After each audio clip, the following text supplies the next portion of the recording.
우리 민족은 보는 것을 특히 중요하게 여기는 민족성을 지닌 듯 합니다. 말 자체에 벌써 보다라는 표현이 많은 것만 봐도 알 수 있죠. 먹어보다, 움직여보다, 경험해보다, 심지어는 들어보다 라는 말도 씁니다.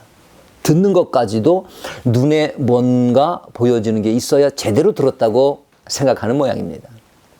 물론 다른 언어에도 이런 현상들이 있기는 하죠. 하지만 유독 한국말에 이런 표현들이 강하게 나타난다고 합니다. 무슨 의미일까요? 즉각적으로 눈앞에 보여지는 결과물이 있어야 느낌이 오는 그런 민족성을 우리가 갖고 있다는 뜻 아닐까요? 뭘 해도 보여져야 합니다. 그렇다 보니 경제도 순식간에 성장한 측면도 있죠. 무엇든 속전속결로 결과물 생산에 유독 강한 면모를 보이는 것도 사실입니다. 하지만 동시에 무엇든 당장 눈앞에 보이는 결과로만 판단하게 된다는 그런 맹점도 우리는 지니고 있습니다. 진득하게 기다리는 것을 못할 확률이 아주 높은 것이죠.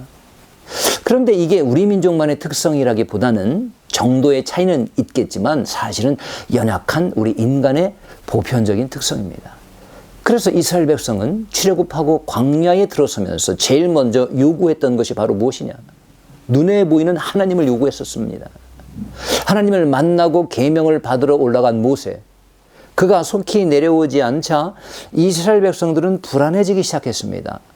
보이지 않는 하나님을 믿기도 어려웠지만 특히 모세가 보이지 않자 그들은 자신들을 애굽에서 이끌어낸 하나님을 보기를 원했습니다.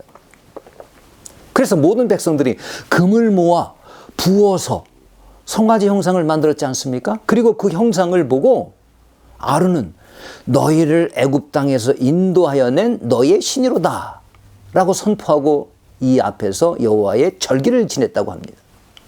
그들은 이상한 제3의 우상신을 만들어 섬긴 것이 아닙니다. 그게 하나님이라는 겁니다. 출애굽의 하나님. 보이지 않는 하나님을 보이도록 형상을 만들었을 뿐인 것입니다. 무슨 이야기입니까? 사실 눈에 보이면 절하기도 쉽습니다. 경배하기도 쉽습니다.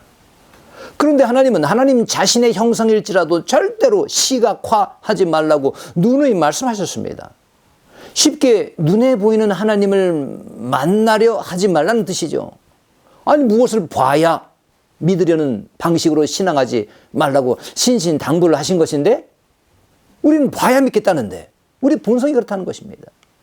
대신 하나님은 우리에게 요구하시죠. 이스라엘아 보려고 하지 마라가 아니라 들으라 들으라. 유독 출애굽기와 민수기 그리고 신명기에 이런 명령이 많이 나옵니다. 뭔가 눈에 보이는 엄청난 것을 봐야 믿겠다 하지 말고 좀 시간이 걸리더라도 좀 어렵더라도 하나님의 음성을 들으라. 귀를 열어 경청하라.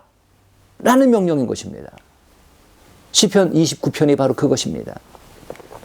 다윗은 자연 만물에 나타나는 하나님의 능력과 위엄을 찬양하면서 하나님의 존재를 절대로 형상화하지 않습니다. 대신 여호와의 소리가 위엄이 있고 여호와의 소리가 백향목을 꺾어 부수며 여호와의 소리가 광야를 진동시키고 살림을 맑게 벗기신다며 그분의 능력을 노래합니다.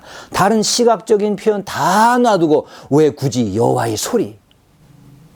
여호와의 소리가 그 모든 것을 행하신다고 표현하고 있을까요? 다윗은 하나님의 존재를 보려고 하지 않고 대신 그 음성을 눈을 감고 들음으로 이해해 왔기 때문입니다. 그래서 우리 기독교 신앙이 어려운 것입니다, 여러분. 왜 이스라엘 백성들이 가나안 땅에 들어가서 실패했을까요? 시각을 자극시킬 요소가 전혀 없는 광야에서는 시신경을 가동시킬 필요가 없었습니다. 단지 귀만 열면 됩니다. 하나님이 하시는 말씀에만 귀 기울이면 됐던 것입니다. 하지만 가나안 땅에 들어가자마자 계절마다 변하는 농사의 색깔들, 붉고 푸른 꽃과 열매의 색깔들, 화려한 도시의 불빛들, 그리고 당장 눈앞에 보이는 바알과 아세라 신상이 그들의 시각을 온통 사로잡아 버리고 말았던 것입니다. 그리고 듣는 귀는 점점 퇴화되어서 닫혀져서 더 이상 하나님의 음성을 들으려 하지 않았기 때문입니다. 우리 역시 마찬가지입니다. 우리는 예배를 보려고 교회에 나아가는 것이 아닙니다. 당장 눈앞의 결과물을 보려고 하면 번번이 실패할 수밖에 없습니다. 우리는 다만 겸허한 마음으로 하나님의 음성을 들으려고 애써야 합니다. 비록 그게 어렵더라도, 물론 어렵습니다. 다른 종교에 비해서 엄청 어렵습니다. 어렵더라도 눈을 닫고 귀를 열어 하나님의 음성을 듣는 신앙인이 되시기를, 깊은 영적인 신앙인이 되시기를 주님의 이름으로 축원합니다.